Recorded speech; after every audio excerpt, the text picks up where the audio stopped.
네, 반갑습니다. 김정엽의 T스탁입니다. 제가 지난 영상에서 올려드렸던 TA 항공, 그 다음에 네이버 이런 종목들의 흐름이 요즘 뭐 상당하죠. 그래서 오늘도 좋은 종목을 잘 골라서 우리 여러분들이 꼭 실제 계좌 수익으로 또 이어가기를 기원하는 마음으로 종목 소개를 한번 해보도록 하겠습니다. 자, 일단 요즘 제약주들의 분위기가 상당히 많이 올라오고 있는 그런 상황입니다. 사실 오늘 같은 경우는 뭐 여전히 반도체가 좀 주도하는 그런 시장이 됐는데, 우리나라 주식시장에 아니면 글로벌 주식시장의 현재가 지금 당장 눈앞에 있는 현재가 반도체라고 한다면, 저는 2024년을 기다리는 의미에서 우리의 좀 머지않은 미래는 제약주가 또 대세장을 이끌어가지 않을까, 저는 이렇게 기대를 하고 있는데, 실제로 뭐 거기에 대한 뭐 근거들과 그 다음에 거기에 대한 내용들이 너무나 좀 좋게 나오고 있는 그런 상황입니다. 제가 앞선 영상에서 소개해드렸던 종목들도 물론 좋은 종목이라고 생각을 하고, 그런 뭐 좋은 기운들이, 뭐 좋은 상승률들이 지금 지속이 되고 있지만, 제약주만큼은 우리가 포트에 한 종목은 꼭 가져가면 좋겠다라는 생각을 저는 좀 강하게 하고 있거든요. 그래서 우리 그 시청자분들, 구독자분들도 한번 좀 들어보시고 좋은 내용이고 내가 좀 납득이 될 만한 내용이다라고 생각을 하시면 제약주 투자를 통해서 저랑 같이 또 좋은 수익을 도전을 해보셔도 좋지 않을까라고 생각을 합니다. 자, 일단 요즘 셀트리온 그룹주들이 분위기가 너무 좋죠. 물론 가지고 있는 개별적인 이슈들이 있습니다. 뭐 그 셀트리온 헬스케어랑 오늘 셀트리온이랑 합병이 돼가지고 거래가 재개된 그 첫날이었는데, 오늘 뭐 상승률이 굉장히 잘 나왔고요. 셀트리온 제약 같은 경우는 지금 뭐 상한가에 찍히면서 마감이 되었죠. 그리고 이제 HLB 같은 경우도 요즘에 분위기가 너무 좋습니다. 코스닥에서 이제 코스피로 넘어오면서 뭐 이미지 개선에 대한 효과라던가 아니면 이제 뭐 여러 가지 좀 긍정적인 열풍들이 현재 제약주의 분위기랑 맞물려지면서 계속해서 또 좋은 랠리들이 나오고 있는 그런 상황이죠. 그래서 실제로 지금 셀트리온 같은 경우도 분위기가 굉장히 좋은 상황이고, HLB 같은 경우도 분위기가 상당히 좋게 올라오고 있는 그런 상황입니다. 그리고 이제 이 종목들의 공통점이라고 한다면은 우리나라 주식시장을 대표하는 대표적인 제약주라고 이제 표현을 할 수가 있겠죠. 그리고 이제 시가총액 범위에서는 삼성바이오로직스도 이제 같이 포함이 되는데, 삼성바이오로직스는 오늘 뭐 별다른 뉴스는 없었어요. 뭐 별다른 특징이라던가 이슈 뉴스가 될 만한 내용들은 없었는데, 제약주들의 분위기가 점점 물을 잇고 올라오고 하다 보니까 삼성바이오로직스도 약간 한 발은 늦었지만 상승 순환매, 상승 랠리에 같이 배를 타고 반응을 보이는 모습들이 오늘 혹은 지난 거래를 통해서 우리 눈으로 좀 확인이 되고 있는 상황이죠. 그래서 일단은 뭐 항상 어떤 섹터도 마찬가지겠지만 대장주가 잘 가면 중소형주들의 분위기는 그 후발주자로 따라갑니다. 지금 삼성전자도 8만전자를 앞두고 굉장히 좀 상승 랠리가 나오고 있는 상황이고, 반도체 종목들은 죽지 않고 여전히 강세를 보이고 있죠. 그리고 이제 제약주 같은 경우도 대장주들의 분위기가 상당히 올라오고 있기 때문에 앞으로 이제 따라갈 수 있을 만한 뭐 후속 종목들 아니면 중소형 종목들의 순환매 이런 것들이 더욱 기대가 되는 그런 상황입니다. 일단 제약주들이 불을 붙일 수 있는 그런 명분이라고 할까요? 눈앞에 있는 재료라고 한다면 1월 8일부터 열리는 JP 모건 헬스케어 컨퍼런스 일정이 있죠. 주식시장에서 특히나 제약주를 보시는 분들은 매년 1월 달에 CES 아니면 이제 JP모건 헬스케어 컨퍼런스 이 두 이슈를 항상 체크를 하실 텐데, 제약회사들한테 있어서는 1년 중에 가장 큰 행사가 될 수 있는 그런 일정이 JP모건 헬스케어 컨퍼런스가 됩니다. 여기에 이제 우리나라 대형 기업들도 참여를 해가지고 실제로 뭐 발표도 진행을 하고요. 그 다음에 이제 중소기업들도 이제 많이 포함을 하는데, 뭐 딱히 뭐 이렇게 뭐 어필하거나 그런 내용들이 강하게 나오진 않는다 하더라도 실제로 해외 뭐 빅파마 기업들이랑 같이 면담도 하고 뭐 티타임도 하고 그러면서 이제 어필할 수 있는 시간들이 가져지면서 실제로 매년 혹은 뭐 2, 3년에 한 종목씩이라도 대박, 그 중소형 주들의 뭐 대박이 터지는 경우들이 있죠. ABL 바이오 같은 경우는 작년이었나요? 재작년이었나요? 이제 헬스케어 컨퍼런스가 진행이 되는 마지막 날에는 사실 그렇게 막 큰 행사들이 없는데, 그때 이제 또 해외 파마랑 또 굉장한 좀 수주 계약을 따내게 되면서 하루 만에 뭐 상한가 이틀 연속으로 뭐 급등, 그러면서 단기간 안에 뭐 7, 80%를 JP모건 헬스케어 컨퍼런스를 통해서 급등을 시켰던 경우들이 뭐 매년 이어졌죠. 그러다 보니까 이제 여기에 참여하는 중소기업들, 바이오텍 쇼케이스에 참여하고 막 발표하는 이런 중소기업들이 일정이 시작되기 전부터 항상 주식시장은 선반영이 되잖아요. 그러니까 이제 이런 부분들이 막 반영이 되고 기대감으로 막 끌어올리는 모습들이 나아집니다. 최근에는 이 에이프릴 바이오라는 기업이 좀 반응이 좀 먼저 온 것 같아요.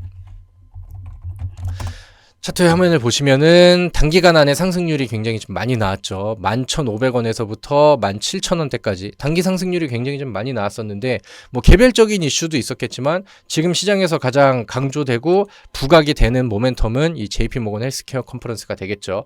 물론 이거는 다음 주면은 끝나는 일정이 되지만 항상 이제 좀 스타트를 끊어주는 위치에서 그러니까 제약주들의 분위기를 끌어올리는데 좀 불을 점화시켜주는 그런 역할은 충분히 해주고 있다라고 생각을 합니다. 그래서 실제로는 이 행사 일정에 맞춰서는 기대감이 어느 정도 반영이 된 종목들이 많이 나왔습니다. 그래서 요거는 좀 단발적인 모멘텀으로 보시고 여기에 반응해서 먼저 올라간 종목들을 막 따라가서 가기보다는 순환매는 계속 나오는 것 같으니까 참여는 하는데 아직 뭐 반응이 좀 덜 나온 종목들 위주로 단기 매매 성향으로 보시면 되겠죠.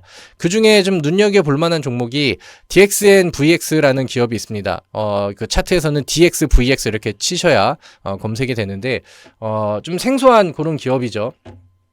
근데 이 종목 같은 경우는 아직까지는 뭐 좋은 위치에서 반응이 좀 덜 나왔다라는 생각이 들고 주봉상 위치의 차트를 보신다 하더라도 돌파가 시작되는 위치이기 때문에 부담 없이 매매를 할 수 있을 것 같아요. 근데 이 종목 같은 경우는 뭐 재료들을 좀 많이 가지고 있습니다. LG랑 그 다음에 구글이랑 연결고리를 지을 수 있는 뭐 협력 관계다. 그래서 데이터 플랫폼을 같이 손을 잡고 개발한다. 이런 이슈들도 있었고요. 과거에 중국 폐렴이 굉장히 좀 세게 왔었을 때도 그쪽 관련된 모멘텀들을 좀 가지고 있는 그런 상황인데 요즘 뭐 AI 키워드가 좀 붙으면 빅데이터, AI 그 다음에 그거를 이제 의료 사업에 좀 같이 연결고리를 지어서 하는 기업이라고 한다면 요즘 흥행하고 있는 어떻게 보면 AI 열풍, 반도체 열풍이랑도 연결고리를 좀 같이 할 수 있겠죠. 그래서 그런 측면에서는 단발적인 모멘텀이 좀 세다라고 생각을 합니다. 그래서 JP모건 헬스케어 컨퍼런스에서 이런 흐름들을 좀 이어받는다라고 하면은 단발적으로 좋은 결과가 한번 좀 나오지 않을까 이렇게 생각을 하고요. 그 다음에 우리가 지금 제약주를 2024년도 포트에 꼭 넣었으면 좋겠다라고 생각하는 이유를 좀 더 좀 깊게 생각을 해보면 JP모건 헬스케어 컨퍼런스가 끝나고 일정이 지난 다음에도 좀 더 큰 이슈들이 있어야 되잖아요. 근데 지금 우리 시장을 좀 단순하게 바라봤을 때 글로벌 증시에서 가장 큰 이벤트는 금리의 정책이 방향을 바꾸고 있다는 거. 지난 12월 FOMC에서 파월 연준 의장이 이러한 얘기를 했었죠. 그리고 거기에 대한 해석글들을 본다라고 하면은 사실상 추가적인 금리 인상은 이제는 종결이 됐고 앞으로 이제 동결 아니면 이제 인하가 이제 시작이 될 건데 좀 빠르게 예측하는 그런 투자 기관들은 대략 한 3월부터 금리 인하가 시작이 되지 않을까. 적어도 이제 올라갈 일은 없고 언제가 될진 모르겠지만 2024년도는 금리가 이제 떨어지는 한 해가 시작이 될 것이다. 이렇게 이제 해석을 많이 하죠. 그러다 보니까 주식시장의 분위기도 어느 정도 올라갔고 특히나 우리가 이제 봐야 될 만한 종목들은 금리에 굉장히 좀 예민하게 반응을 하는 종목들. 제가 지난 영상에서도 한번 소개를 해드렸던 것 같은데 성장주 섹터는 금리 정책에 굉장히 예민하게 반응을 합니다. 우리 코로나 시즌 이후에 코로나 때는 약간 좀 특수성이 있었기 때문에 제약주들이 올라갔었던 거고 그때 이후로 금리 인상이 연속적으로 진행이 되었을 때 지금 시장에서 제약주들이 얼마나 지금 많은 바닥을 치고 있었는지 투자하셨던 분들은 이제 눈으로 확인을 하셨죠. 그래서 금리에 굉장히 예민하게 반응을 합니다. 이제 복제약을 판매해서 실제로 매출을 가져가는 그런 제약 기업들도 있겠지만 전반적으로 제약주들은 실질적인 매출을 따내기보다는 연구 개발을 많이 하죠. R&D 비용이 그래서 좀 많이 나가는 편인데 그런 그 개발 기업들은 은행에 뭐 대출을 받다던가 아니면 이제 투자를 받는다라던가 아니면은 뭐 실적이 뭐 돈이 많이 좀 떨어지는 경우에는 실적이 좀 약한 기업들은 유상증자를 좀 많이 치기도 하죠. 그렇게 해가지고 기술 개발을 막 합니다. 그러면서 이제 한 가지 뭐 신약이라던가 뭐 새로운 기술들이 발표가 되고 그게 입증이 되고 삼상 임상이 되고 해서 통과가 되고 하면은 그렇게 해서 이제 한 방에 팍 이득을 취하는 그런 경우들이 많은데 그렇기 때문에 자금을 끌어오는 부분들에 대해서 굉장히 예민해요. 그렇기 때문에 높은 금리는 제약주들한테 당연히 뭐 독이 될 수밖에 없겠죠. 그래서 뭐 여러 가지 뭐 다른 복합적인 이유도 있겠지만 좀 금리에 굉장히 좀 예민한 그런 제약주다라는 거를 이제 기억을 해보시면 될 것 같고, 뭐 금리의 변화가 뭐 이렇게 있었죠. 한국은행의 기준금리 변동 추이가 2008년부터 2024년 이렇게 이제 나왔었는데, 우리가 이제 코로나 시즌 때 금리가 많이 인하했었던 시절, 이때는 이제 제약주들이 잘 올라갔었던 이유가 좀 특수성이 있었죠. 그럼 우리가 2014년부터 2016년도까지 기울기가 좀 거칠게 쭉쭉쭉쭉 금리가 인하됐었던 요 시점을 비교해서 본다라고 하면은 실제로 이때 제약주의 붐이 굉장히 좀 크게 불었었던 시기가 되기도 합니다. 삼성제약이라는 종목은 그 당시 2014년부터 2016년도 사이에 주가가 굉장히 많이 올라갔죠. 2,000원대 있었던, 아니면 뭐 1,000원대 있었던 주가가 뭐 1년이 지나고 2년이 막 다 돼가고 하는 시기 안에서는 18,400원까지 올라갔어요. 굉장히 좀 빠른 상승이죠. 그 다음에 한미약품 같은 경우도 2014년도부터 2016년도까지 금리 인하가 시작되는 시점에서부터 준비를 해놨다고 하면은 2015년도, 2016년도까지, 아니면 이제 2016년도가 오기 전까지 이 종목은 1100% 이상의 상승률을 보여줬기도 했죠.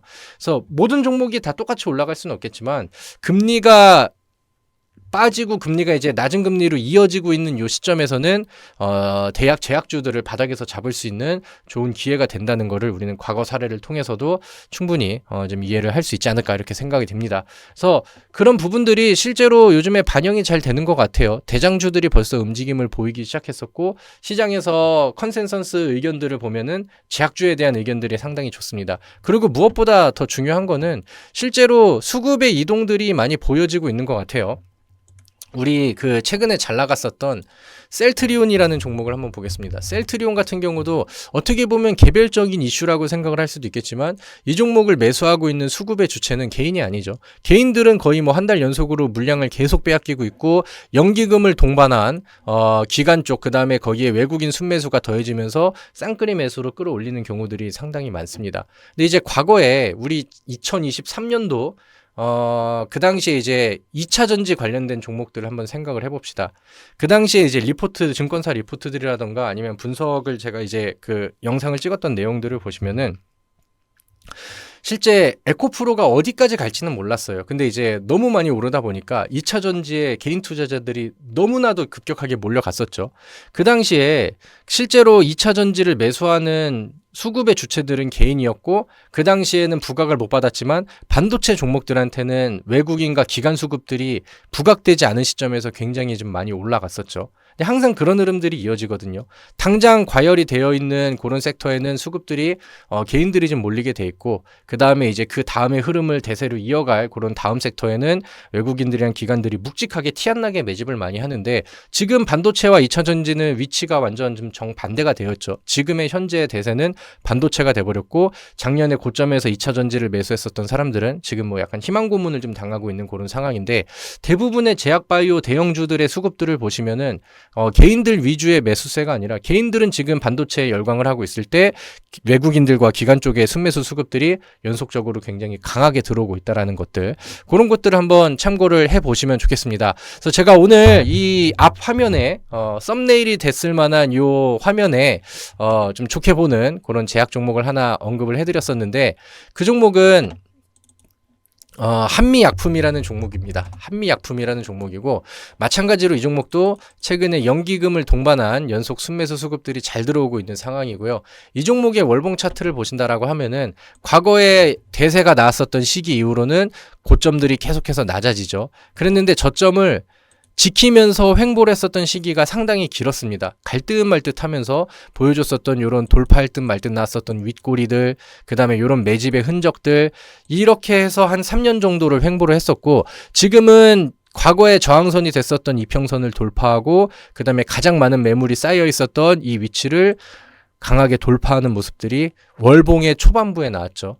그래서 이제 위쪽에는 이 올라온 이 상황에서는 매물대들이 별로 없죠. 정고점에도 매물대 거의 없고, 이렇게 올라가는 시즌에서도 거래량이 별로 동반이 되지 않았었기 때문에, 그래서 과거에 거래량이 많이 나왔었고 위쪽에 터졌었던 매물대도 지금의 소화했었던 매물대보다도 뭐 좀 약한 그런 상황인데, 지금의 HLB라던가 아니면 셀트리온, 삼바 이런 종목들의 흐름을 본다라고 하면은 재료가 좋은 한미약품도 충분히 정고점까지 놀아갈 수 있다. 근데 요 위치가 뭐 100% 정도까지는 월봉상에서는 열려 있어요. 그럼 우리가 올라가는 이 공간들을 기대를 하면서 자기 매매 성향에 맞게 이 종목을 바라볼 수가 있겠죠. 뭐 제약주들은 실적으로 보는 건 아니겠지만 이 종목이 이제 보여주고 있는 그런 이제 실적 같은 경우도 아직은 4분기 연간 실적이 반영이 되지 않았는데 이미 뭐 작년의 연간 실적을 거의 뭐 뛰어넘을 수준으로 올라오고 있습니다. 그래서 뭐 워낙 적자가 안 나왔었던 종목은 흑자 폭이 늘어나는지를 보면 되는데 그런 부분들도 올해 연간 실적이 나왔었을 때는 충분히 반영이 될 것 같죠.